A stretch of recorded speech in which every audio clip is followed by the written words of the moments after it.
जब मैं भूला ओ मेरे भाई, सतगुरु जुगत लखाई,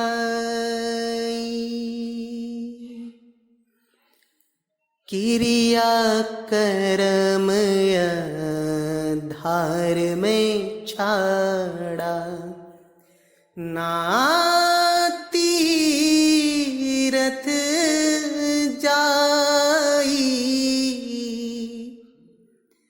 ना तीरथ जाई,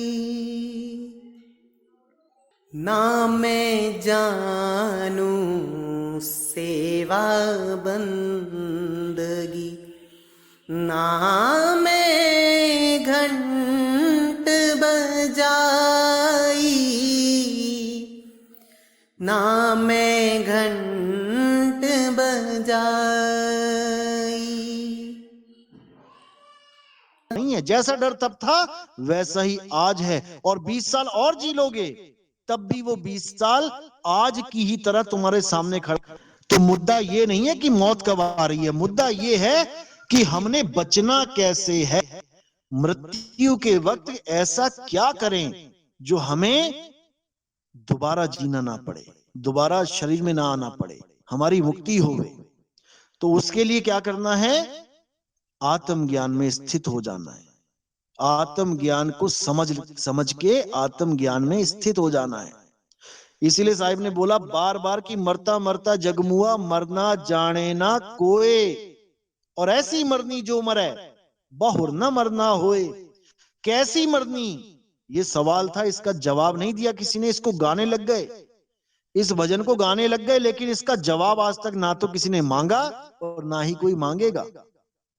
कबीर साहब कह रहे मरता मरता जग मुआ, यानी मरता मरता तो सारी दुनिया मर रही है, मरना जाने ना कोई, किसी को मरना ही नहीं आ रहा कि कैसे मरे। ऐसी मरनी जो मरे, अब यहां पर वो गुप्त भेद है। ऐसी मरनी जो मरे, अब पूछने वाले को ये पूछना था जी कैसी मरनी।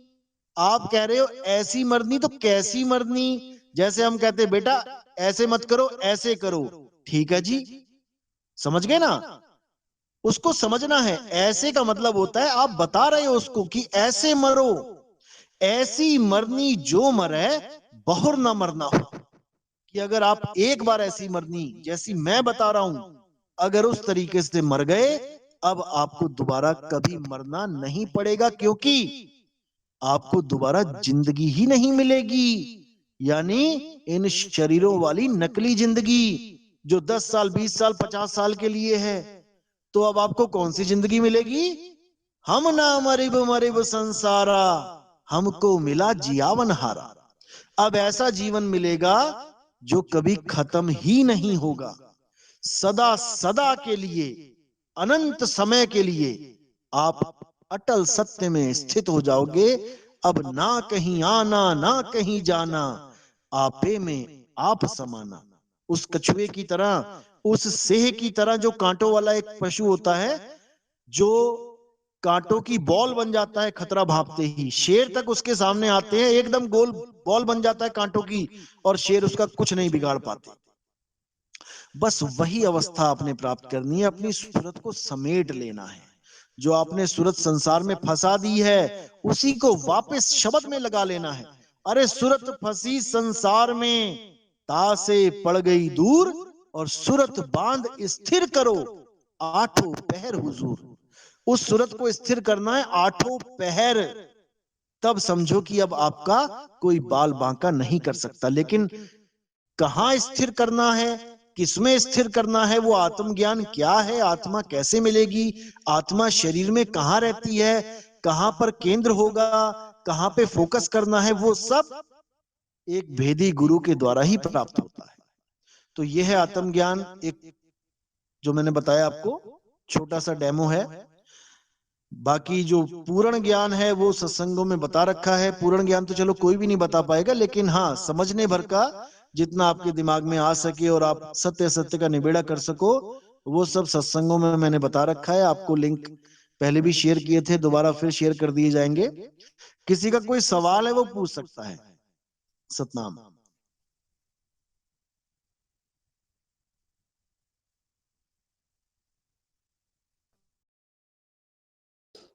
नितिन जी, मैं पूछना चाहता हूँ, जैसे भी आप कह रहे थे कि आत्मा शरीर में कहाँ रहती है, तो बहुत से लोग कहते हैं कि आत्मा जो है वो हृदय में रहती है। तो मैं ये सोचता हूँ कि आत्मा जो है हमारे पूरे शरीर में व्याप्त रहती है। क्या ऐसा भी कोई ठिकाना है कि भाई एक ही जगह वो शरीर में कहीं बैठी हुई है? नहीं, जो लोग कहते हैं कि आत्मा हृदय में बैठी है, असल में वो जीव को आत्मा मान बैठे हैं। वहां पे जीव आत्मा है। आत्मा देखो, आत्मा और जीवात्मा में फर्क है, फिर समझ लो। जीव आत्मा जो है वो निडर अवस्था को प्राप्त नहीं करता है, वो डरता है।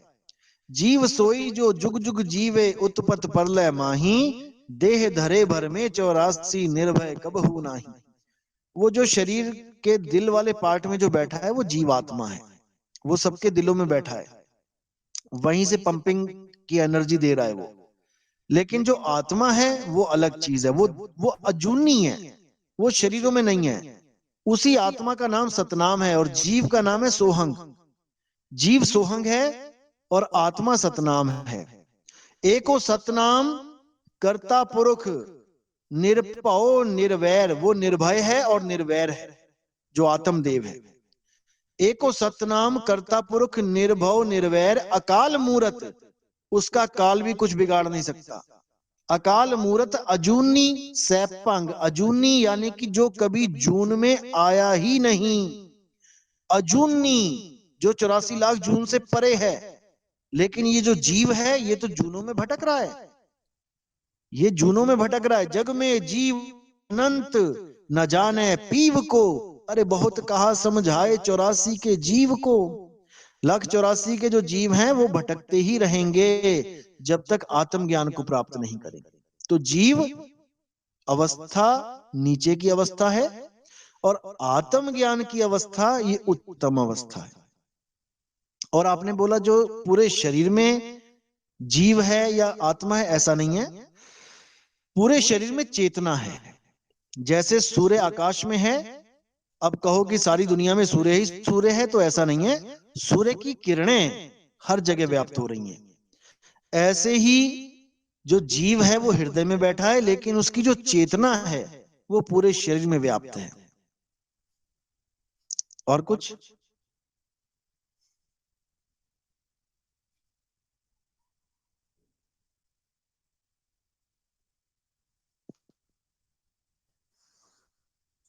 एक बार ये सहस्त्रार चक्र के विषय में बताएंगे कुछ, कि जैसे बहुत से लोग सहस्त्रार चक्र पे ध्यान लगाते हैं और कहते हैं कि अंत समय यही होता है और यहीं पर ध्यान लगाने पर हमारा मोक्ष हो जाता है।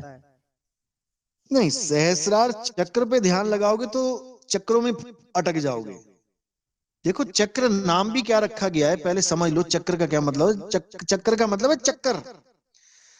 अब जो चक्कर में पड़ गया वो तो घनचक्कर बन गया।